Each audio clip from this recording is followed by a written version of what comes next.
Hello दोस्तों, success of academy के YouTube channel पे आप सभी का स्वागत है। लास्ट क्लास में जो चीजें हमने जहां पे पढ़ी थी, आज हम उसी से आगे बढ़ रहे हैं। तो आज हमारा जो टॉपिक है वो क्या है? क्वाड्रिलैटरल। क्या है? क्वाड्रिलैटरल। क्वाड्रिलैटरल होता क्या है? क्वाड्रिलैटरल होता है चतुर्भुज। क्या होता है? चतुर्भुज। ठीक है। तो ट्राइंगल हम लोगों ने कल पढ़ लिया था। ट्राइंगल में एरिया, पैरामीटर, जहां जहां से मीडियन वगैरह से क्वेश्चन बन सकते थे वो सब हमने सभी देखे थे। अब हमें बात करनी जरा चतुर्भुज के बारे में, ध्यान से समझिएगा। चतुर्भुज में वैसे तो 4 तरीके के चतुर्भुज बनते हैं। पहली बात यह कि चतुर्भुज होता क्या है? चतुर्भुज होता क्या है? 4 भुजाओं से घिरी हुई आकृति को हम लोग चतुर्भुज कहते हैं। 4 भुजाओं से घिरी हुई आकृति को चतुर्भुज कहते हैं। आप इस चतुर्भुज का किसी भी तरीके से निर्माण कर सकते हैं। जैसे कि हमने एक ये चतुर्भुज बना दिया। आप अगर चतुर्भुज बनाना चाहो तो एक ये भी चतुर्भुज बना सकते हो। अगर आप चतुर्भुज बनाना चाहो तो कुछ इस तरीके से बना सकते हो। तो चतुर्भुज तो आप बहुत तरीके से बना सकते हैं, लेकिन हमें क्या करना है? हमें सिर्फ और सिर्फ 4 तरीके के चतुर्भुज पढ़ने हैं। हमें सिर्फ 4 तरीके के चतुर्भुज पढ़ने मेन तौर से। और अभी हम लोग तोड़ेंगे। अभी हम लोग क्या करेंगे? तोड़ेंगे। ठीक है। तो चतुर्भुज में जो पहले के बारे में हम बात कर रहे होंगे वो हमें पढ़ना है स्क्वायर। स्क्वायर मतलब वर्ग। दूसरा हम बात करेंगे रेक्टेंगल के बारे में। तो रेक्टेंगल मतलब होता है आयत। क्या होता है? आयत। तीसरे के बारे में हम बात करेंगे तो वो होगा रोम्बस। क्या होगा? रोम्बस। रोम्बस मतलब समचतुर्भुज। क्या चीज? समचतुर्भुज। और जो चौथा होगा वो हम पढ़ेंगे पैरेललोग्राम। और पैरेललोग्राम को हम लोग बोलते हैं क्या? समांतर चतुर्भुज। बच्चे स्पेलिंग पे मत ध्यान देना, क्योंकि मैथ के टीचर हैं, इंग्लिश के नहीं है। ठीक है। मैथ में चीजें गलत नहीं होंगी और इंग्लिश में चीजें सही नहीं होंगी। हाँ, अगर इंग्लिश की चीजें सही होती तो दुनिया कहीं और होती, हम कहीं और होते और आप कहीं शायद और होते। क्यों? चलिए आगे बढ़ते हैं। मेरे कहने का मतलब, अगर हम यहां पे समझाएंगे तो फिर आपके ऊपर नेगेटिव इफेक्ट पड़ेगा। ठीक है। तो हम समझा नहीं रहे। हाँ हाँ, ये है। अगर ये कहीं अगर व्हाट्सएप वगैरह हमसे पूछोगे तो फिर जरूर बता देंगे। हाँ, चलिए आगे बढ़ते हैं। तो भाई चतुर्भुज में 4 तरीके के चतुर्भुज हमें पढ़ने हैं। इसके अलावा भी हमें एक और भी चतुर्भुज पढ़ना है, जिसका हम लोग नाम जानते हैं ट्रेपेजियम। क्या बोलते हैं? ट्रेपेजियम। तो ट्रेपेजियम के बारे में हम लोग लास्ट में पढ़ेंगे, क्योंकि यहां से 2-3 तरीके के क्वेश्चन बनते हैं। ट्रेपेजियम होता है समलंब चतुर्भुज। क्या होता है? समलंब चतुर्भुज। और ट्रेपेजियम का ही एक और भी हम लोग पार्ट पढ़ेंगे, जिसको हम लोग बोलते हैं आइसोस्केलेस ट्रेपेजियम। तो आइसोस्केलेस ट्रेपेजियम मतलब समद्विबाहु समलंब। ठीक है। तो इसको हम लोग आगे अभी पढ़ेंगे। हाँ, सबसे पहले हमें फोकस करना है इन 4 पे। ठीक है। क्योंकि बच्चे यहां से थोड़ा सा डिफीट होता है, थोड़ा सा बीट होता है। तो चलिए हम सबसे पहले स्टार्ट करते हैं स्क्वायर को, लेकिन बस आपको साथ में बने रहना है। ठीक है।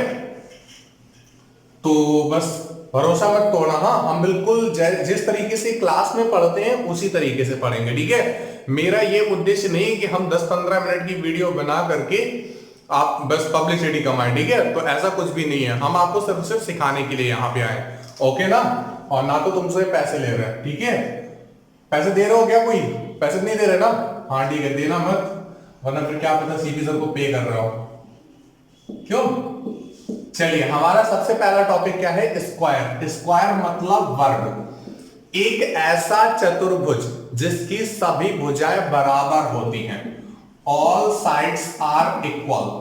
All sides are equal. जिसकी सभी साइड इक्वल होती हैं। तो जिसकी सभी साइड इक्वल होती हैं वो क्या होगा? स्क्वायर होगा। लेकिन स्क्वायर हम लोग इस पे ऐसे नहीं बोल देंगे ऑल साइड्स आर इक्वल। जो यहां पे 2 भुजाएं होंगी, जो 2 भुजाएं होंगी, जो 2 संगत भुजाएं होंगी, करस्पॉन्डिंग साइड्स होंगी, 2 करस्पॉन्डिंग साइड्स, करस्पॉन्डिंग लिखा है। ठीक है। 2 corresponding sides are at 90 degree angle. ठीक है। जो ये 2 संगत भुजाएं होंगी वो 90 डिग्री के कोण पर होंगी, समकोण बनाएंगी। ठीक है। तो चाहे तो आप जहां पर भी each angle will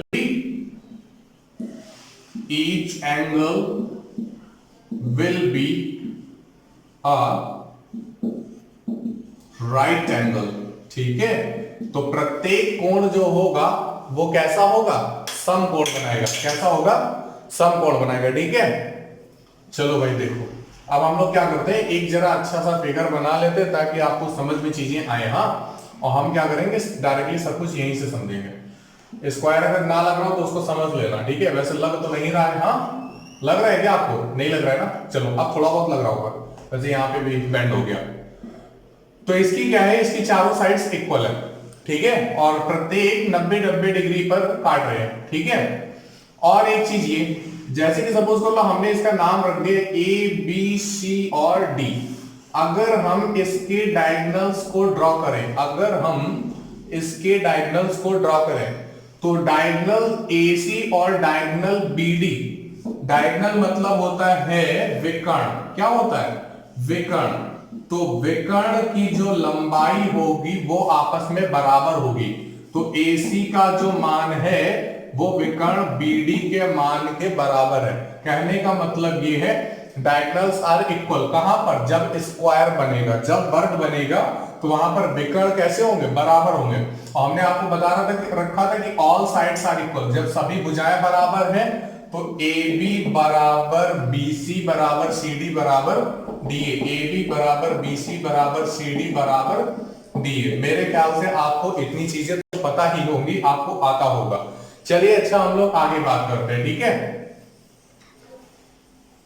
क्या यहाँ पर, जैसे कि सपोज कर लो हमने ये बोल दिया कि इसकी भुजा A है, इसकी भुजा A है, इसकी भुजा A है और इसकी भी कितनी है, A है। तो अगर हम सबसे पहले बात करें पेरीमीटर की, किसकी बात करें, पेरीमीटर। पेरीमीटर मतलब परिमाप, लास्ट क्लास में आपको बताया था। ठीक है, हिंदी इंग्लिश दोनों का यूज करते जा रहे हैं ताकि आप में से किसी को भी प्रॉब्लम ना हो। देखो भाई, तो पेरीमीटर होता क्या है, पेरीमीटर होता है सम ऑफ आउटर लाइंस। पेरीमीटर क्या होता है, सम ऑफ आउटर लाइंस। तो AB plus BC plus CD plus DA, तो AB की लेंथ कितनी, A, BC की कितनी है, A, CD की कितनी, A, और DA की भी कितनी, A। तो जब आप ऐड करेंगे तो फिर क्या आ जाएगा, 4 into A, और A के प्लेस पे क्या है, A का मतलब है साइड, तो 4 गुणे भुजा, 4 into साइड मतलब 4 गुणे भुजा। तो परिमाप कितना होता है, 4 गुणे भुजा। अगर आपसे कोई सपोज करो छोटा सा क्वेश्चन बोल दे कि यदि किसी वर्ग की भुजा, यदि किसी वर्ग की भुजा 10 सेंटीमीटर है, कितनी है, 10 सेंटीमीटर है, तो वर्ग का परिमाप क्या होगा, तो वर्ग का परिमाप क्या होगा। तो फिर भाई देखो, वर्ग का परिमाप क्या होगा, वर्ग का परिमाप क्या होगा, 4 into साइड, तो 4 गुणे साइड कितनी दी गई है, 10 का गुणा करा लोगे ना। अब जब करा लोगे तो फिर हमें बताने की जरूरत नहीं, आपका आंसर बात खत्म हो जाएगी। ठीक है, अच्छा आगे जरा बात करते हैं। यहाँ पे अभी हम लोगों ने बात की थी पेरीमीटर के बारे में। ठीक है, अब बात ये आ जाती है, जैसे कि सपोज कर लो हमें डायगोनल निकालना हो, हमें क्या करना हो, हमें विकर्ण निकालना हो। तो चलो जरा बात करते हैं विकर्ण निकालने की। अच्छा, अगर हम इस ट्राइंगल में ले लें A, B और C, ये हम ट्राइंगल ले रहे हैं, कौन सा, A, B और C। तो ट्राइंगल ABC में जो एंगल B है वो कैसा है, 90 डिग्री है। अगर एंगल B 90 डिग्री है तो ट्राइंगल ABC एक राइट एंगल ट्राइंगल होगा, एक समकोण त्रिभुज होगा। और अगर समकोण त्रिभुज होगा तो वहां पर पाइथागोरस थ्योरम लगेगी। अब पाइथागोरस थ्योरम क्या होती है, बड़ी भुजा का वर्ग, बड़ी भुजा का जो वर्ग होता है वो शेष दो छोटी भुजाओं के वर्गों के योग के बराबर होता है। तो AB का whole of square plus BC का होल ऑफ स्क्वायर, यही तो करना है। तो AC का हमें होल ऑफ स्क्वायर निकालना है, ये चीज हमें पता करनी है। हमें नहीं पता ये क्या है। AB के प्लेस में कितना है, A, तो A का स्क्वायर प्लस BC के प्लेस में कितना है, A का स्क्वायर, A स्क्वायर कितना हो जाएगा भाई, 2A स्क्वायर हो जाएगा। हमें क्या करना है, AC का स्क्वायर दिया हुआ है। तो एक काम करते हैं, हम इस स्क्वायर को उधर लेके जाके क्या करते हैं, रूट लगा दें। तो जब आप स्क्वायर रूट से A स्क्वायर से बाहर निकालेंगे तो फिर कितना देगा, A, और ये √2 तो अंदर ही रहेगा ना। तो कहने का मतलब ये है कि AC का जो मान आ गया है वो कितना आ गया, a√2 सेंटीमीटर। क्या a√2 आप अभी बोलेंगे, कितना बोलेंगे, AC बराबर a√2। सपोज कर लो यहीं पे हमने अगर आपसे क्वेश्चन बोला होता कि यदि किसी वर्ग की भुजा 10 सेंटीमीटर है तो वर्ग का विकर्ण क्या होगा, क्या चीज, वर्ग का विकर्ण क्या होगा। तो वर्ग का विकर्ण बताने के लिए हमें क्या करना होगा, AC मतलब डायगोनल बताने के लिए आपको भुजा में ही किसका मल्टीप्लिकेशन कराना होगा, √2 का। तो भुजा कितनी दी गई है 10, और 10 में √2 का मल्टीप्लिकेशन करा देंगे, कितना आ जाएगा 10√2 सेंटीमीटर। कितना आ जाएगा 10√2 सेंटीमीटर। इतनी बात समझ में आ गई। तो चलो अच्छा नेक्स्ट चीज लेते हैं। यहां पे कभी कभी होता क्या है, अच्छा देखो जरा, यहां पे 10 है, यहां पे 10 है, तो यहां कितना आया 10√2। अगर यहां 20 होता, यहां 20 होता तो यहां पे कितना होता 20√2, 20√2। अगर यहां 30 होता, यहां 30 होता तो यहां पे कितना था 30√2। अगर यहां 7 तो यहां पे कितना 7√2। कहने का मतलब यह है कि विकर्ण जो होगा वो हमेशा किसमें, जब ये भुजाएं आपस में बराबर होंगी तो वहां पे जो कर्ण होगा, जो विकर्ण होगा, उसमें हमेशा भुजा में √2 का बस हमें गुणा कराना है, तो आप डायरेक्टली मल्टीप्लिकेशन करा सकते हो। तो मेरे ख्याल से इतनी चीज आपको समझ में आ गई होगी, ठीक है। यहाँ पे जो भी क्रॉस क्वेश्चन बन रहे होंगे, ठीक है, उनको हम लोग धीरे धीरे सिंगल सिंगल वीडियो बना करके आप तक किस पहुंचाते रहेंगे, हाँ, तो आपकी प्रैक्टिस जरूर हो जाएगी। और यहाँ पे अभी हम क्या कर रहे हैं, यहाँ पे मेरा मोटो ये है कि हम आपको कॉन्सेप्ट तो बता ही रहे हैं, कॉन्सेप्ट के साथ में कुछ छोटे छोटे क्वेश्चन भी करते जा रहे हैं। तो इससे हो क्या रहा है, आपके जो टाइप्स ऑफ क्वेश्चन बन रहे हैं वो आपको तैयार हो जाएंगे, ठीक है। तो एग्जाम में होता क्या है, अक्सर तो भाई टाइप्स ऑफ क्वेश्चन पे बात होती है, लेकिन हाँ कभी कभी होती क्या है चीजें, किसी चैप्टर से थोड़ा सा हल्का सा टफ क्वेश्चन बन रहा होता है, तो अगर टफ क्वेश्चन बनेगा तो फिर आप उसे भी सॉर्ट आउट कर सकेंगे, ओके ना। अच्छा देखो अभी हम लोगों ने बात क्या की है, हम लोगों ने ये बात की थी कि भाई इनके पैरामीटर के बारे में बात की कर लिए और इनके विकर्ण के बारे में बात कर लिए, ठीक है। अब हम बात क्या करने वाले हैं, एक चीज और जरा जान लो, ये जो विकर्ण है ये विकर्ण हमेशा भाई 90 डिग्री पर प्रतिच्छेदित करते हैं, किस पे 90 डिग्री का एंगल बनाते हैं, मतलब एंगल डी, इसको हम ओ बोल देते हैं, एंगल डी ओ सी का जो मान होगा ये कितना होगा 90 अंश होगा। एंगल सी ओ बी का भी मान कितना होगा 90 अंश होगा। एंगल ए ओ बी का भी मान कितना होगा 90 अंश होगा। एंगल डी ओ ए का भी मान कितना होगा 90 अंश होगा। इतनी बात समझ में आ गई है ना। चलिए अच्छा आगे बढ़ते हैं। अब हमें बात करनी है किसके बारे में, एरिया के बारे में। किसके बारे में, एरिया के बारे में। अच्छा आप ये बताइए, आपने लास्ट की 2 वीडियो देखी हैं, तो एरिया ऑफ एनी ट्राइंगल हम लोग क्या लगाते हैं, किसी भी त्रिभुज का क्षेत्रफल निकालने के लिए हम लोग क्या लगाते हैं, आपको बताया गया था 1/2 बेस इनटू करस्पॉन्डिंग हाइट, यही चीज बताई गई थी। तो एक बात बताओ भाई, एक त्रिभुज ये हुआ और एक त्रिभुज ये हुआ, तो यहां पे 2 त्रिभुज मिल गए। अगर 2 त्रिभुज मिल गए हैं तो आधा और आधा मिलकर के क्या बना लेगा, एक बना लेगा। तो कहने का मतलब क्या हुआ है, एरिया ऑफ एनी क्वाड्रिलेटरल, किसी भी की बात हो, कैसा भी चतुर्भुज क्यों ना हो, कैसा भी चतुर्भुज क्यों ना हो, जब सपोज कर लो आपसे कुछ इस तरीके से बोल दिया गया, ठीक है, तो हमें क्या करना है, इसका आधार मिल जाए और क्या ऊंचाई मिल जाए, क्या आधार मिल जाए और ऊंचाई मिल जाए, तो हम उसका क्षेत्रफल निकाल सकते हैं। लेकिन हाँ एक बात जरूर ध्यान रखिएगा, ये जो इधर कुछ शेप्स इस तरह से मुड़ जाते हैं ना, तो जैसे ये वाला जो पार्ट है वो थोड़ा सा एक्स्ट्रा है, तो इसके लिए हम लोग अभी आगे पढ़ेंगे। हाँ वैसे आप ये ध्यान रखिएगा कि जब भी कभी हमें किसी भी क्वाड्रिलेटरल का एरिया अगर निकालना होगा तो आप बेस इंटू हाइट लगा सकते हो, किसी में भी हम क्या लगा सकते हैं, बेस इंटू हाइट लगा सकते हैं। लेकिन हाँ थोड़ी सी चीजें समझनी होंगी आपको, हाँ, वरना फिर आप तो ये भी बोल देंगे भैया वो कौन सा है, क्या बोलते हैं ट्रेपेजियम में हम क्या करें, बेस इंटू हाइट लगा दें, लगाने को लगाया जा सकता है, लेकिन कंडीशन अभी बताते हैं क्या बनेगी। तो हमें क्या करना है, एरिया ऑफ एनी ट्राइंगल जो बना था वो 1/2 बेस इंटू हाइट बना था, लेकिन क्वाड्रिलेटरल के लिए क्या होगा, वो जो आधा आ रहा है इधर वाला और आधा इधर वाला मिलकर के क्या हो जाएगा पूरा, तो कहने का मतलब बेस इंटू हाइट बन जाएगा, ठीक है। तो बेस कितना है a और हाइट कितनी है a, तो कहने का मतलब ये है कि जब हम स्क्वायर के एरिया के बारे में बात करेंगे तो जो बेस होगा वो a होगा और हाइट जो होगी वो भी कितनी होगी a, तो a और a का मल्टीप्लिकेशन करा देंगे कितना बन जाएगा a स्क्वायर। तो यदि किसी वर्ग की भुजा 10 सेंटीमीटर है तो वर्ग का विकर्ण नहीं बल्कि अगर हम पूछे वर्ग का क्षेत्रफल क्या होगा तो फिर आप क्या बोलेंगे भाई 10 का स्क्वायर, और 10 का स्क्वायर मतलब 100 वर्ग सेंटीमीटर। क्या आ जाएगा 100 वर्ग सेंटीमीटर। तो उम्मीद है आपको इतनी चीज समझ में आ गई होगी। अगर इतनी चीज समझ में आ गई तो फिर हम आगे बढ़े ना। चलो भाई देखते हैं क्या बनता है। इससे हम जरा क्वेश्चन को भी हटा देते हैं। हाँ ध्यान से देखो, अब हम लोग कुछ और भी पढ़ने जा रहे हैं। इसको भी अब थोड़ा सा साफ कर लेते हैं, ठीक है। लॉकडाउन का टाइम है और रोड पर इतनी तेजी से गाड़ी निकल रही है। चलिए जरा बात करते हैं। अच्छा होता क्या है, यहाँ पे कुछ चीजें आपसे पूछी जाती है, ध्यान से समझिएगा। हाँ थोड़ी देर के लिए कॉपी किताबों को अलग कर दो, बगल में रखना, ये नहीं कि बैग में रख लेना जाके। सपोज कर लो हमें इसके अंदर एक अंतावृत्त खींचना है। क्या खींचना है? अंतावृत्त। तो आपसे पूछता क्या है, रेडियस ऑफ इनर सर्कल बता दो। रेडियस ऑफ इनर सर्कल, ध्यान रखिएगा रेडियस ऑफ इनर सर्कल हम लोगों ने वहां पर स्केलेन ट्राइंगल में और इक्विलैटरल ट्राइंगल में अलग अलग पढ़ी थी। अलग अलग पढ़ी थी ना, यहां पे अलग हो गई, ठीक है। तो इसको भी जरा देखो, ध्यान से समझिएगा।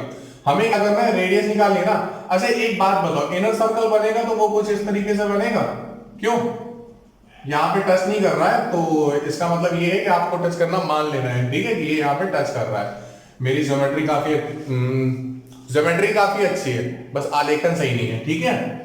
तो 9-10 में जब हम लोगों ने वो आर्ट का पेपर दिया ना, तो आर्ट के पेपर में हम लोगों ने ज्योमेट्री ले रखी थी। हाँ जितने भी आरपीएमिस्ट होंगे उनको सबको पता होगा, ठीक है। चलो देखो भाई, तो हमें क्या करना है भाई, यही तो होगी त्रिज्या। ये क्या होगी? त्रिज्या। अच्छा आप एक बात बताएं, ये अगर त्रिज्या है और ये भी अगर त्रिज्या है तो ये दोनों मिलाकर के क्या होंगे भाई? व्यास होगा। व्यास मतलब डाया। तो जो डाया है वो पूरा ए है, वो पूरा कितना है? ए। तो जो त्रिज्या होती है, जो त्रिज्या होगी वो व्यास की कितनी होगी? आधी होती। तो अगर ये पूरी ए थी तो त्रिज्या कितनी हो जाएगी? a/2। रेडियस कितनी हो जाएगी? a/2। इतनी बात समझ में आ गई? Very good. अब अगर हम बात करना चाहें radius of circum circle, radius of circum circle, तो अगर हम परिवृत्त की त्रिज्या के बारे में बात करेंगे तो देखो भाई परिवृत्त किस तरीके से बनेगा। परिवृत्त कुछ इस तरीके का, थोड़ा सा ज्यादा ही कुछ गड़बड़ हो रही है, ठीक है। तो ये चलो दूसरा फिगर बना लेते हैं ताकि आपको अच्छे से समझ में आए।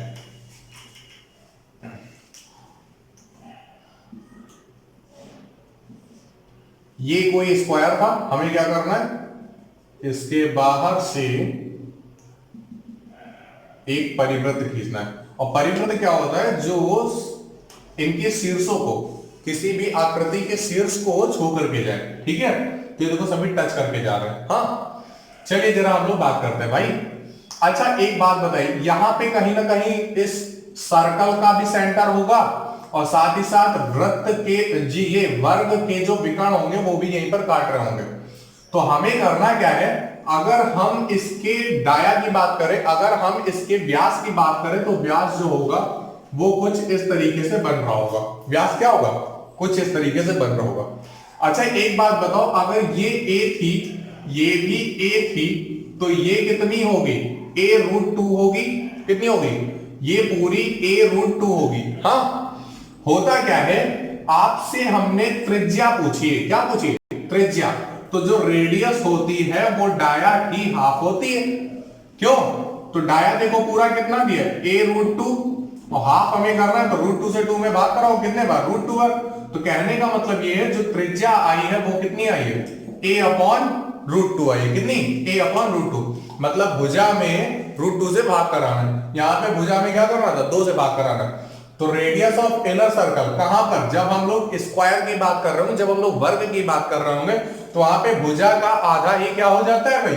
इनर सर्कल की रेडियस हो जाती है, अंतावृत्त की त्रिज्या हो जाती है। और जब हम सर्कम सर्कल की बात करते हैं तो ए में हम लोगों को भाग किससे कराना होता है भाई?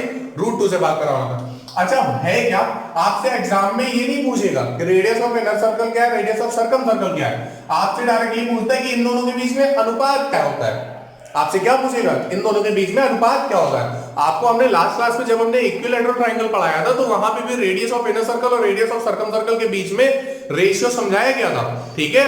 तो अगर किसी ने नहीं देखा है तो आप जाकर के देख लें। हाँ और चैनल अगर ना सब्सक्राइब किया तो कर जरूर लेना, ठीक है। ओके ना, देखो भाई a से a निपट गया, ठीक है। यहाँ पे 2 है, यहाँ पे √2 है, तो √2 से हम भाग कराएंगे कितनी बार, √2 बार। तो देखो क्या बचता है 1/√2 इज 2। यहाँ पे क्या बचा है, कुछ भी नहीं बचा, मतलब 1 बचा है। तो इसको जरा क्रॉस मल्टीप्लीकेशन करा दो, तो 1 यहाँ पे, √2 उधर चला जाएगा, तो फिर कितना आ जाएगा 1/√2। कितना आ जाएगा 1:√2। इतनी बात समझ में आ गई। अच्छा अब है क्या, जरा ध्यान सुनिएगा, हमें बात किसके बारे में करनी। अभी तक हमने बात की थी रेडियस ऑफ इनर सर्कल और रेडियस ऑफ सर्कम सर्कल के बारे में, ठीक है। अब हम इसके बीच में जो अनुपात आया वो आप जानते हो 1/√2 आ गया, ठीक है, सॉर्ट आउट कर लिया था। अब है क्या, अब हमें निकालना है area of inner circle is to area of circumcircle. अंतःवृत्त की त्रिज्या और अंतःवृत्त का क्षेत्रफल और परिवृत्त के क्षेत्रफल के बीच में हमें अनुपात बताना है। आपसे डायरेक्टली क्वेश्चन पूछेगा कि एक वृत्त दे दिया गया है, एक वर्ग दिया गया है, वर्ग में अंतःवृत्त और परिवृत्त खींचे गए और वर्ग की भुजा कुछ भी दे देगा 10 सेंटीमीटर, 15 सेंटीमीटर, 20 सेंटीमीटर, 22.5 सेंटीमीटर। तो आपसे बोलेगा कि इनर सर्कल की त्रिज्या और आउटर सर्कम सर्कल की त्रिज्या के बीच में भाई हमें अनुपात बता दो, या फिर इनर सर्कल के क्षेत्रफल और सर्कम सर्कल के क्षेत्रफल के बीच में अनुपात बता दो। भुजा आपसे कुछ भी क्यों ना दी जाए, भुजा आपसे कुछ भी क्यों ना दी जाए, लेकिन ध्यान रखिए इसका जो मान होता है वो भुजा पर निर्भर नहीं होता है। क्यों, क्योंकि भुजा से भुजा तो डायरेक्टली कट जाती है, ठीक है। चलो। अच्छा एरिया ऑफ हमें इनर सर्कल की बात करनी है, तो एरिया निकालने के लिए हम लोग जानते हैं πr² पढ़ते हैं, ठीक है। तो यहां पर हम लोग πr1² कर देते हैं, यहां पे दूसरी त्रिज्या होगी ये वाली, तो हम इसको πr2² कर देते हैं। एक बात पहली चीज कि पाई से पाई एलिमिनेट हो जाएगा, r1²। तो r1 का मान इनर सर्कल में क्या था a/2, तो a/2 इंटू a/2 इज 2। अब यहाँ पे r2 का स्क्वायर, r2 कितना है a/√2 इंटू a/√2 स्क्वायर है, इसलिए दो बार लिखना होगा, a स्क्वायर आपस में कट गए। अच्छा √2 और √2 का गुणा कराओगे कितना आएगा 2, तो इस 2 से ये 2 कट गया, तो कितना बचा है, यहाँ पे बचा है 1/2, और यहाँ पे कितना बचा है, पूरे में 1 बचा, तो 2 उधर चला जाएगा, जैसे 2 इधर चला गया तो अनुपात कितना आ गया 1/2 का। कितना आ गया 1/2 का। अच्छा कल जब हमने आपको समझाया था तो कल हमने आपसे ये बताया था कि जब इनकी त्रिज्याएं, इसको हम लोग शॉर्ट ट्रिक से करते हैं, क्या थोड़ा सा शॉर्ट मेथड अपनाते हैं भाई, इतना सब कुछ कौन करेगा।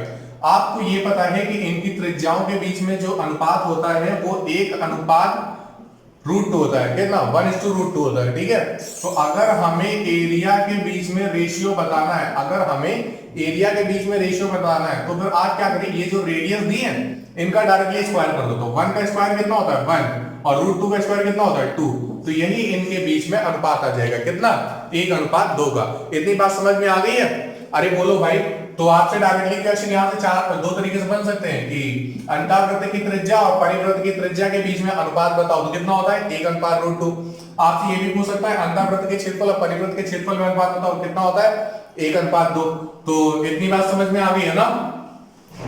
अच्छा जिन लोगों ने अभी लास्ट क्लास को लिया हुआ था, तो वो दोनों के आंसर जल्दी से बताएं, ठीक है, कि रेडियस ऑफ इनर सर्कल और रेडियस ऑफ सर्कम सर्कल किसमें, इक्विलैटरल ट्रायंगल में उनका अनुपात क्या होता है, ठीक है। तो चले भाई आगे बढ़े। देखो भाई अब हम लोग बात किसके बारे में करने वाले हैं, अब हम लोग बात करने जा रहे हैं रेक्टेंगल के बारे में। किसके बारे में, रेक्टेंगल के बारे में। रेक्टेंगल का मतलब होता है आयत। राइटिंग थोड़ा सही नहीं बन रही है, आप लोग मैनेज कर सकते हो, हाँ कर लो। रेक्टेंगल कुछ इस तरीके से होता है, इसमें होता है कि आमने सामने की जो भुजाएं होती हैं वो आपस में कैसी होती है, बराबर। अगर हम इसको L नाम दे दें तो ये सामने वाली भी कितनी होगी L होगी। अगर हम इसको B बोल देंगे तो ये सामने वाली भी कितनी होगी B होगी। तो अगर हम इसमें पहली बात करें भाई पेरीमीटर के बारे में, किसके बारे में, पेरीमीटर। पेरीमीटर मतलब परिमाप, तो परिमाप होता है सम ऑफ आउटर लाइंस। तो L plus B plus L plus B, तो L प्लस L 2L और B प्लस B 2B, 2 को यहां से कॉमन कर लोगे तो फिर आएगा कितना L प्लस B। आंसर कितना आ गया 2L प्लस B। सपोज कर लो यहीं पे आपसे छोटा सा क्वेश्चन बोल दिया गया कि एक आयत की लंबाई तथा चौड़ाई क्रमशः 24 सेंटीमीटर तथा 10 सेंटीमीटर है, तो आयत का परिमाप क्या होगा। आपसे पूछा है आयत का परिमाप क्या होगा। देखो भाई, तो लंबाई का मान कितना है 24 और चौड़ाई का मान कितना है 10, तो आपको क्या करना है डायरेक्टली रखना है, तो 24 यहां रख दोगे प्लस 10, 24 और 10 कितना होता है 34, 34 का हमें ट्वाइस करना, तो 34 दूनी कितना 68 सेंटीमीटर। डायरेक्टली आपका आंसर आ गया। इतनी बात समझ में आ गई। अच्छा, जैसे हम लोग वहां पे अभी स्क्वायर में हम लोगों ने बात की थी किसके बारे में, विकर्ण के बारे में, तो यहाँ पे भी हमें विकर्ण के बारे में बात करनी है। अक्सर यहाँ से क्वेश्चन पूछा जाता है, ठीक है। तो देखो भाई, एक छोटा सा क्वेश्चन हमसे स्क्वायर में भी छूटा है, ठीक है। अभी चलो थोड़ा सा इसको पढ़ने के बाद में उसमें चलते हैं। हाँ, विकर्ण क्या होता है। देखो भाई, विकर्ण L और B के बीचों बीच इस तरीके से कुछ जाएगा, क्यों इस तरीके से कुछ जाएगा ना, तो इसमें आमने सामने की भुजाएं बराबर होती है, ये आप जानते हो कि, और जो साइड्स होती है सभी 90-90 के अंश पे काटती है। एक बात ध्यान रखिए, यहाँ पे जो विकर्ण होते हैं वो 90 अंश पे नहीं काटते हैं, वो 90 अंश पे नहीं काटते हैं, ठीक है। तो देखो भाई, हमें क्या करना है, जैसे कि अगर हमें विकर्ण बनाना है तो हम एक ये वाला त्रिभुज ले लें। तो अगर ये वाला त्रिभुज लेंगे तो इसका अगर नाम दे देते हैं ABCD, तो त्रिभुज ABC में, त्रिभुज ABC में जो बड़ी भुजा का वर्ग होगा, जो बड़ी भुजा का वर्ग होगा वो शेष दो छोटी भुजाओं के वर्ग के बराबर होता है। तो AB का whole of square plus BC का होल ऑफ स्क्वायर। तो भाई जल्दी से स्क्वायर कर दो। AB का होल ऑफ स्क्वायर कितना, ये L का whole of square, plus BC कितना है भाई B, तो B का square, L square plus B square, AC का होल ऑफ स्क्वायर। इस स्क्वायर को अगर यहां से हटाएंगे तो यहां पे क्या हो जाएगा, स्क्वायर रूट लग जाएगा। क्यों, तो कहने का मतलब विकर्ण का मान कितना आ गया, root L square plus B square. Suppose कर लो आपसे यहीं पे सवाल पूछ लेता कि एक आयत की लंबाई तथा चौड़ाई क्रमशः 24 सेंटीमीटर तथा 10 सेंटीमीटर है, तो आयत का विकर्ण क्या होगा, क्या चीज, तो आयत का विकर्ण क्या होगा। ध्यान सुनिए, हमें क्या करना है भाई, यहाँ पे L के प्लेस पे 24 का स्क्वायर रख दो और B के प्लेस पे 10 का स्क्वायर रख दो। तो 24 का वर्ग कितना होता है भाई 576, 24 का वर्ग कितना होता है 576 और 10 का वर्ग कितना होता है 100। 576 100 को जोड़ो कितना आ जाएगा 676, और 676 किसका वर्ग होता है 26 का, कितना होता है 26 का। तो यहाँ पे जो हमारा आंसर आ गया वो कितना आ गया 26 आ गया। अब यहीं पे करें, ध्यान से सुनिएगा, हम बात करने वाले हैं थोड़ा सा ट्रिपलेट के बारे में। किसके बारे में, ट्रिपलेट के बारे में। ये ट्रिपलेट होता क्या है, जैसे कि सपोज करो कोई भी एक राइट एंगल ट्राइंगल है, कोई भी राइट एंगल ट्राइंगल है। आप बात करें यहाँ पे अगर ये 3 सेंटीमीटर है, ये 4 सेंटीमीटर, तो ये जाहिर सी बात है 5 सेंटीमीटर होगी, आपको ये अच्छे से पता है। अच्छा, अगर हम 3 का डबल करें यहाँ 6, अगर हम यहाँ पे 4 का डबल करें 8, तो पक्का यहाँ पे 5 का डबल कितना होगा 10 ही आएगा। तो हमें क्या करना होता है, जैसे कि सपोज कर लो भाई यहाँ पे हमने दे दिया 12 और ये 16, ठीक है। हमने बोल दिया कि एक त्रिभुज है, उसमें आधार 12 सेंटीमीटर है और लंब 16 सेंटीमीटर है। लंब कितना है 16 सेंटीमीटर, तो उसका कर्ण बता दो। तो हम 12 का वर्ग 16 का वर्ग करके नहीं चेक करेंगे, अभी हमने 12-16 आपको समझाने के लिए छोटी वैल्यूज ली, लेकिन एग्जाम में क्या होगा 40-50 के आसपास कोई वैल्यू आ जाती है, तब फिर हम लोग क्या करें, ठीक है। तो हमें एग्जाम में कैसे करना है, हमें स्क्वायर नहीं करना है। तो फिर हम ये देखें कि ये किससे कट रही है, ये आप देख लो 4 से कट रही है। 4 से काटोगे कितने बार 3 बार, 4 से काटोगे कितने बार 4 बार, तो ये 3 और 4 का ट्रिपलेट क्या बनता है भाई 5 बनता है। तो हमारे हिसाब से आंसर 5 नहीं होगा, क्यों, क्योंकि हमने यहाँ पे क्या किया था, हमने यहाँ पे 4 से भाग कराया था। तो आप यहाँ पे क्या करो 4 से गुणा कराओगे, मतलब हमारा जो वैल्यू होगी वो कितनी होगी 20 होगी। उसी तरह से यहाँ पे भी जरा देखो, लंबाई दी हुई थी 24 और ऊंचाई दी हुई थी 10। तो अगर आपको 24 और 10 को नहीं सॉर्ट आउट करना है तो ये देख लो किससे कट रहा है 2 से कट रहा है। 2 से काटोगे 12 बार, 2 से काटोगे 5 बार। 12 और 5 का ट्रिपलेट क्या होता है 13। आपने यहाँ पे 2 से भाग कराया इसलिए यहाँ पे 2 का गुणा भी कराओ, तो 13 दूनी कितना हो जाता है 26। आंसर कितना आ जाएगा 26। बात समझ में आ गई। गर्मी बहुत ज्यादा है ना, क्यों लग रहा है कि नहीं लग रहा है, आपको लग रही हो या ना लग रही हो, मेरे जरूर लग रही है। चले आगे बढ़े। अच्छा, अभी यहाँ पे क्षेत्रफल में बात करनी है, किस पे बात करनी है क्षेत्रफल पे बात करनी है। तो चलिए जरा क्षेत्रफल पे बात कर लेते हैं, एरिया। मार्कर चलना बंद हो रहा है धीरे धीरे, ठीक है। तो इसको जरा कंप्लीट कर ले और वो पढ़ ले, उसके बाद फिर जरा इंक को भी फिलअप कर लेते हैं। हाँ, तब तो तुम लोग भी जाकर के खाना पानी कराओगे जाके, क्यों? चलो देखो, एरिया क्या है? एरिया हमने आपको बताया था किसी भी तरह का क्वाड्रिलेटरल क्यों ना हो, उसमें बेस इनटू हाइट होता है, मतलब लंबाई गुणे चौड़ाई, तो L इनटू बी, यही है, बस बात खत्म। लंबाई कितनी है यहाँ पर? सपोज करो यही छोटा सा क्वेश्चन था, एक आयत की लंबाई तथा चौड़ाई क्रमशः 24 सेंटीमीटर तथा 10 सेंटीमीटर है, तो आयत का क्षेत्रफल क्या होगा? क्या चीज पूछा? आयत का क्षेत्रफल। तो आप क्या करो, 24 का गुणा 10 पे करा दो, कितना आ जाएगा? 240 सेंटीमीटर स्क्वायर। मल्टीप्लिकेशन हुआ इसलिए क्या होगा? स्क्वायर हो जाएगी, ठीक है। इतनी बात समझ में आ गई? अच्छा, अभी हमें क्या करना है? अभी हमें बात करनी है इसके बारे में, रेक्टेंगल पे नहीं बल्कि स्क्वायर पे। अभी अभी हमने आपको बताया कि भाई स्क्वायर में एक छोटी सी चीज छूट गई है। क्या? आपने जब स्क्वायर का एरिया पढ़ा था तो एरिया क्या होता है? ए स्क्वायर होता है। एरिया क्या होता है? ए स्क्वायर।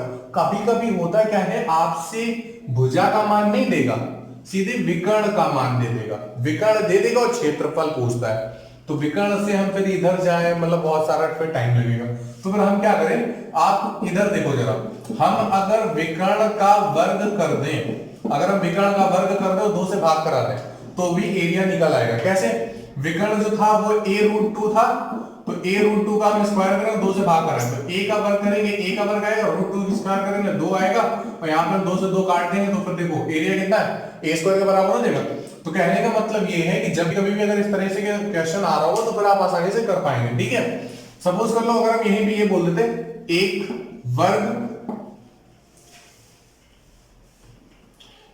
वर्ग का विकर्ण 10 सेंटीमीटर है, कितना है? 10 सेंटीमीटर है, तो वर्ग का क्षेत्रफल क्या होगा? तो फिर क्या होगा? वर्ग का क्षेत्रफल क्या होगा? तो फिर हम क्या करें, विकर्ण का वर्ग करें, 10 का वर्ग और 2 से भाग करा दें, तो 10 का वर्ग कितना? 100, 100 में 2 से भाग कराएंगे, आंसर कितना आ जाएगा? 50 आ जाएगा, ठीक है। तो यही चीज आपसे छूटी हुई थी ये, ठीक है। तो इतनी बात समझ में आ गई? तो चलिए जरा इनको फिलअप कर लेते हैं, उसके बाद फिर आपसे फिर से मिलते हैं। चलिए अब जरा बात करते हैं रोम्बस के बारे में। किसके बारे में? रोम्बस के बारे में, ठीक है। रोम्बस होता क्या है? रोम्बस मतलब है समचतुर्भुज। क्या चीज? समचतुर्भुज। देखो जरा पहले रोम्बस को समझ लेते हैं, होता क्या है, लिखते जाना। समचतुर्भुज की चारों भुजाएं बराबर होती हैं। समचतुर्भुज की कितनी भुजाएं? जो चारों भुजाएं होती हैं वो बराबर होती हैं।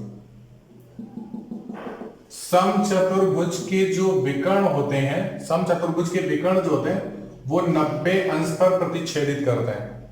समचतुर्भुज के जो विकर्ण होंगे वो 90 डिग्री पर काटते हैं, जैसे वर्ग में काटते थे। और सुनो, वर्ग के विकर्ण बराबर होते थे, लेकिन समचतुर्भुज के विकर्ण जो होते हैं वो बराबर नहीं होते हैं। तो जैसे सपोज कर लो हमने इसको नाम दे दिया ए बी सी और डी। क्या? ए बी सी और डी। तो यहां पे सपोज कर लो हमने बोल दिया कि ये वाला जो विकर्ण है ये क्या है? ये है D1, और ये वाला जो विकर्ण है ये है D2, डायगोनल 1 डायगोनल 2, ठीक है। तो अगर हम इसके इनकी हम लेंथ मान लेते हैं ए है, ठीक है। इनकी भुजाओं की माप कितनी? ए है। तो है क्या, अगर हम इसमें बात करते हैं पेरीमीटर की, तो पेरीमीटर क्या होगा? Perimeter a plus A plus A plus A, मतलब 4 times of A, 4 times of side, जैसा वर्ग में होता था। लेकिन जब हम बात करेंगे इसके एरिया के बारे में, तो ध्यान सुनिएगा, इसका जो एरिया होता है 1/2 d1 into d2, 1/2 d1 into d2। Suppose कर लो अगर हमने आपसे यहीं पे कोई सवाल बोल दिया होता, क्या कि यदि किसी समचतुर्भुज का, यदि किसी समचतुर्भुज के विकर्ण की लंबाई क्रमशः 10 सेंटीमीटर तथा 15 सेंटीमीटर हो, तो समचतुर्भुज का क्षेत्रफल क्या होगा? तो समचतुर्भुज का क्षेत्रफल क्या होगा? तो सुनो भाई, आपको क्या करना है, 1/2 d1 के प्लेस पे कितना? 10, और d2 के प्लेस पे कितना? 15। 2 से काटोगे 5 में, 15 को गुणा 5 पे करा लेंगे, कितना आ जाएगा? 75। हमें क्या बताना है, एरिया। एरिया किसमें होता है, वर्ग में, तो सेंटीमीटर का स्क्वायर से हट जाएगा। इतनी बात समझ में आ गई ना। तो एरिया क्या बनता है 1/2 d1 into d2। अच्छा, अगर आप एरिया 1/2 d1 into d2 लिखना चाहो तो लिख सकते हो, लेकिन होता क्या है, सपोज कर लो जैसे कि कुछ इस तरीके से फिगर बनाया क्या भाई, कुछ इस तरीके से फिगर बनाया क्या, ठीक है। हमने ये बोल दिया कि इसकी जो लंबाई दी गई है वो दी गई है a, कितनी a, और इस भुजा पर एक लंब डाला गया है। इस भुजा पर सामने वाले सिर से एक लंब डाला जाता है, वो यहां से भी डाला जा सकता है या फिर आप यहां से भी डाल सकते हैं। तो जब यहां से डालेंगे तो फिर ये वाली रेखा हम क्या करेंगे, आगे बढ़ा देंगे। तो हमने इसकी लंबाई h दी थी, ये भी लंबाई कितनी होगी, h ही होगी। तो अगर हमें अब यहाँ पे एरिया निकालना है तो हमने आपसे बोला गया था किसी भी त्रिभुज, कोई भी कैसा भी चतुर्भुज क्यों ना हो, आप उसमें आधार गुणे ऊंचाई लगा सकते हो। तो यहाँ पे हम लोग क्या बोल सकते हैं, a इंटू एच हो सकती है, क्या हो सकती है, a इंटू एच हो सकती है, ओके ना। तो एरिया आप इस तरीके से निकाल सकते हो। वैसे एग्जाम में क्वेश्चन क्या होता है, यहाँ से 1/2 d1 into d2 से पूछा जाता है। यहाँ पे और भी छोटे छोटे क्वेश्चन बनते हैं, तो जब हम आपके लिए प्रैक्टिस की क्लास लेके आएंगे तो वहां पे उन क्वेश्चंस को रख रहे होंगे, ठीक है। अभी हम ये छोटे छोटे क्वेश्चंस अपने मन से डायरेक्टली रखते चले जा रहे हैं। हाँ, तो चलो भाई रोमस के बारे में बात खत्म करते हैं। अब जरा बात कर लेते हैं पैरेललोग्राम की। किसके बारे में, पैरेललोग्राम के बारे में। ये एक तरह से आप कह सकते हो इंट्रोडक्शन की क्लासेस चल रही है। हाँ, अभी प्रैक्टिस की क्लासेस आना बाकी है। देखो भाई, पैरेललोग्राम, पैरेललोग्राम मतलब समांतर चतुर्भुज। कैसा चतुर्भुज, समांतर चतुर्भुज। देखो भाई, समचतुर्भुज जो होता है वो रिलेट करता है किससे, वर्ग से, और जो ये समांतर चतुर्भुज होता है वो रिलेट करता है किससे, आयत से। तो होगा क्या, जैसे कि हम समांतर चतुर्भुज के बारे में बात कर रहे हूं, तो समांतर चतुर्भुज की जो आमने सामने की भुजाएं होती हैं वो आपस में बराबर होती हैं। अच्छा ध्यान सुनिएगा, ये हमने नेमिंग कर दी ए बी सी डी। अच्छा, हम इसकी नाप जरा दे देते हैं एल और इसकी आप दे देते हैं जरा कितनी, बी, ठीक है। होता क्या है, जैसे कि अभी हम यहाँ पे अब विकर्ण तो आपस में बराबर नहीं होंगे, लेकिन ध्यान रखिए यहाँ पे पैरेललोग्राम में 1/2 d1 into d2 का फॉर्मूला नहीं लगाते हैं, ठीक है, नहीं लग सकता है वो। तो फिर यहाँ पे क्या होगा, देखो भाई। अच्छा, हम क्या करें, अगर हम d से सपोज कर लो यहाँ पर सामने वाली भुजा पर अगर हम लंब डाल दें, इसकी हमने माप कितनी मान ली, h1, कितनी, h1 मान ली। तो देखो जरा सुनो, अगर हम इसका एरिया निकालना चाहें, अगर हम इसका एरिया निकालना चाहें तो आप बोल सकते हो कि L इंटू h1 होती है, क्या होती है, L इंटू h1 होती है। इसके साथ ही साथ अगर हम बात करें कि सपोज कर लो ये आधार है, क्या, ये आधार है, और अगर हम इस भुजा से, इस शीर्ष से सामने वाली भुजा पर अगर हम लंब डालें तब भी तो बन सकता है। तो वहां पे ये ऊंचाई का मान परिवर्तित हो जाएगा, कितना हो जाएगा, s2। तो भाई अब हम यहाँ पे एरिया क्या बोलेंगे, अब हम यहाँ पे एरिया बोल सकते हैं b इंटू हाइट कितनी, s2, ठीक है। क्योंकि एरिया जो होता है वो आधार गुणा ऊंचाई से ही तो चलता है। तो L इंटू h1 बोल सकते थे या फिर b इंटू h2 बोल सकते थे। अच्छा, किसी भी आप चाहे तो इस तरीके से मेजर करो या फिर इस तरीके से मेजर करो, जो ये चतुर्भुज का क्षेत्रफल होगा वो तो हमेशा वही रहेगा ना, वो तो कभी परिवर्तित नहीं होगा। तो कहने का मतलब क्या है, इन दोनों को हम आपस में बराबर कर सकते हैं, ये दोनों आपस में क्या होंगे, बराबर हो जाएंगे। तो आपसे क्वेश्चन किस तरीके से पूछता है, ये 4 वैल्यू है, इन चारों में से कोई 3 दे देगा, एक आपसे पूछ लेगा। जैसे कि हम बात करते हैं, आपसे क्वेश्चन बोल सकता है यदि किसी समांतर चतुर्भुज में, पैरेललोग्राम, हाँ पैरेललोग्राम में यदि किसी समांतर चतुर्भुज की दो संगत भुजाएं क्रमशः 12 सेंटीमीटर तथा 20 सेंटीमीटर हों तथा किसी एक शीर्ष से 12 सेंटीमीटर वाली भुजा पर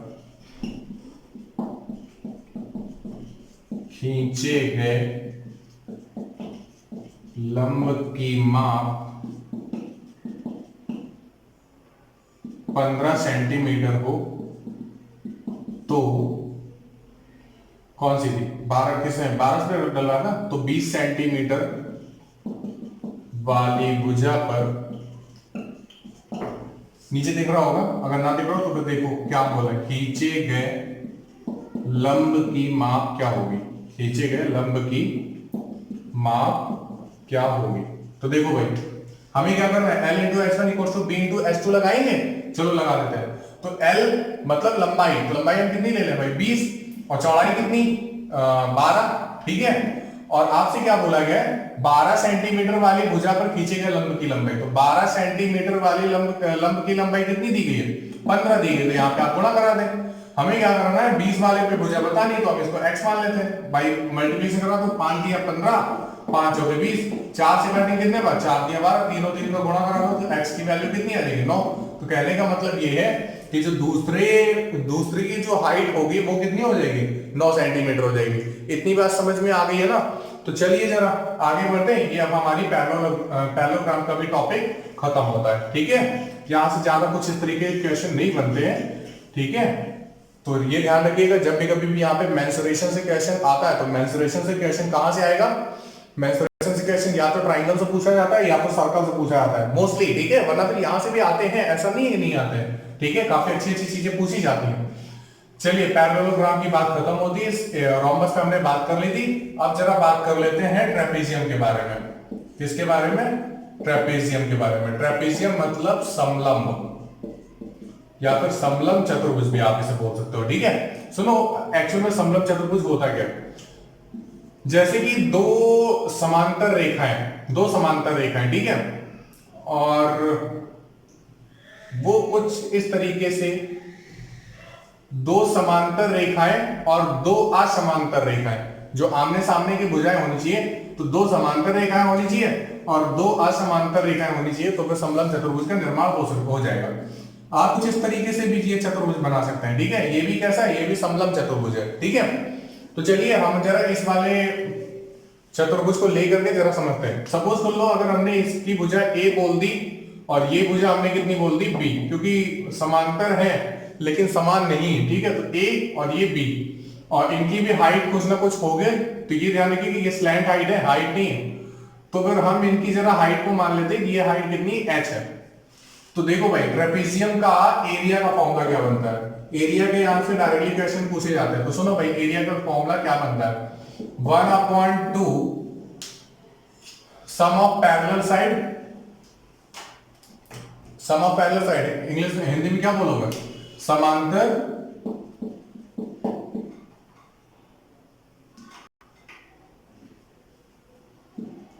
समांतर रेखाओं का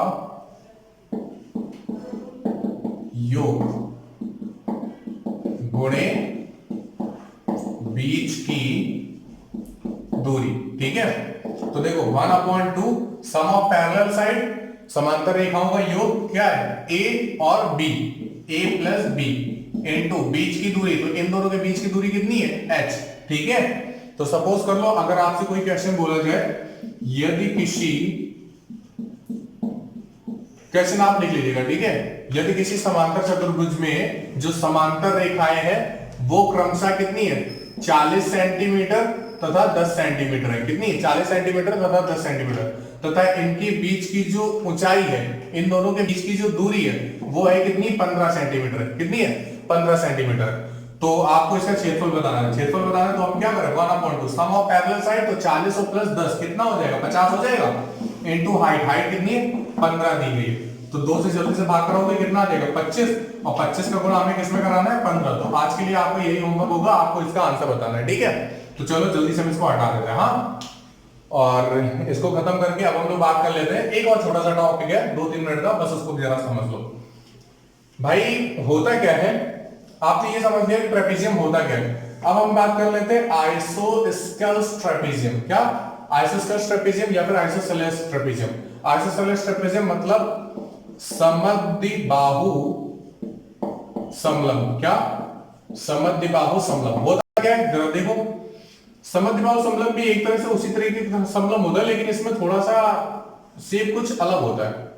चलो देखें क्या अलग होता है। होगा क्या, समद्विबाहु समलंब में ये आमने सामने की जो समांतर भुजाएं होगी वो तो असमान होगी, तो अगर हम इसको ए बोल दें तो ये पक्की बात है, कोई दूसरी होगी तो हम इसको बी बोल देंगे।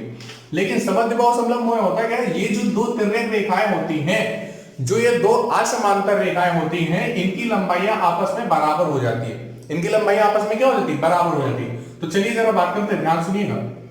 अगर हम यहां से ये ऊंचाई गिरा दें, ये लंब गिरा दें, अगर ये हम लंब गिरा देंगे तो अच्छा एक बात हो, ये है बी, तो ये बी कितनी हो जाएगी? बी। क्यों? तो बाकी की जो ये होगी ये ए माइनस बी होगी, बाकी ये और ये, ठीक है। अच्छा और सुनिए, सपोज कर लो ये आपको दे दी गई, ये आपको दे दी गई, तो ये हमने h मान लिया, ये कितनी है? h दी गई है, कितनी दी गई? h।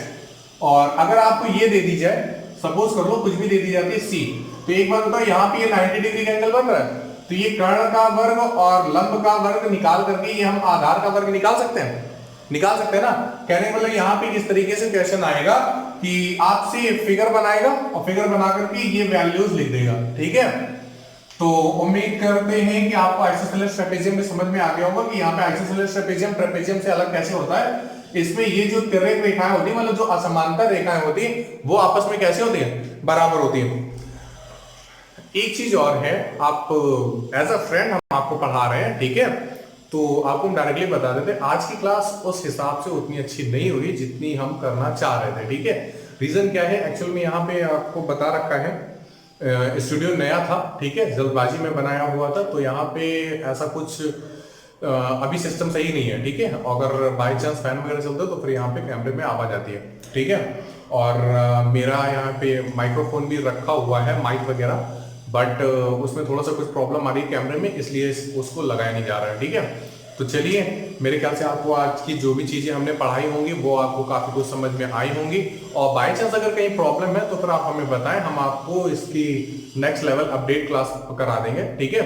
और हमने यहाँ पे आज जानबूझ के कुछ क्वेश्चन नहीं कराए हैं, तो वो जब हम लोग प्रैक्टिस में मिलेंगे, ठीक है, तो प्रैक्टिस में हम आपको सारे क्वेश्चंस करा देंगे, ठीक है। आपको क्या करना है, जितने भी हमने कॉन्सेप्ट पढ़ाए हैं वो आपको भूलने नहीं है, ठीक है, तो उनका नोट्स आप प्रिपेयर करा के रखो, ठीक है। और जो भी चीजें ना आए आप उसको हमसे पूछिए, ठीक है। दूसरी चीज ये है कि जो आप मींस जीएस में एक पीडीएफ है ह्यूमन टीथ के बारे में और एनिमल टीथ के बारे में भी, तो उसकी हमने पीडीएफ टेलीग्राम चैनल पे दे रखी है, ठीक है। तो दोनों टेलीग्राम चैनल पढ़िए, तो अगर जिसने भी टेलीग्राम चैनल नहीं ज्वाइन कर रखा हो तो दोनों टेलीग्राम चैनल आप ज्वाइन कर लें, ओके। अगर आपको वीडियो पसंद आई हो तो फिर वीडियो को शेयर करना ना भूले। आज की class over, thanks a lot.